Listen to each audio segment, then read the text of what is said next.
ఒకసారి దేవతలు మునులు అందరూ శివుని వద్దకు వెళ్లి తమకు కలిగే విఘ్నాలను తొలగించడానికి ఒక గణాధిపతి కావాలని కోరుకున్నారు.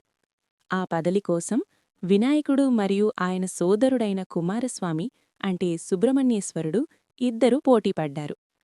శివుడు వారితో ఇలా అన్నాడు: మీలో ఎవరైతే ముందుగా ముల్లోకాల్లోని పుణ్య నదులన్నింటిలో స్నానం చేసి భూప్రదక్షిణ చేసి తిరిగి వస్తారో వారికే ఈ గణాధిపత్యం లభిస్తుంది.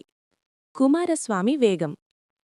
కుమారస్వామి వెంటనే తన వాహనమైన వేగవంతమైన నెమలిని ఎక్కి లోకప్రదక్షిణకు బయలుదేరాడు. ఆయన ఎంతో వేగంగా నదులన్నింటినీ దర్శిస్తూ ముందుకు సాగాడు. వినాయకుడి తెలివితేటలు. వినాయకుడి వాహనం మూసికం అంటే ఎలుక. నెమలి వేగంతో ఎలుక పోటీపడలేదు. కాని వినాయకుడు ఏమాత్రం కలవరపడలేదు. ఆయనకు శాస్త్రాల పట్ల అపారమైన జ్ఞానం ఉంది. తల్లిదండ్రుల చుట్టూ భక్తితో చేసే ప్రదక్షిణ భూప్రదక్షిణతో సమానమని శాస్త్రాలు చెబుతున్నాయని గ్రహించిన వినాయకుడు భక్తిశ్రద్ధలతో తన తల్లిదండ్రులైన పార్వతీపరమేశ్వరుల చుట్టూ 3 సార్లు ప్రదక్షిణం చేశాడు. ఫలితం: వినాయకుడి భక్తికి మరియు బుద్ధికి శివపార్వతులు ముగ్ధులయ్యారు.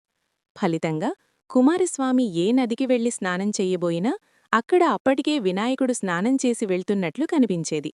కుమారస్వామి ఆశ్చర్యపోయి వెనక్కి తిరిగి వచ్చేసరికి వినాయకుడు అప్పటికీ కైలాసంలో ఉన్నాడు.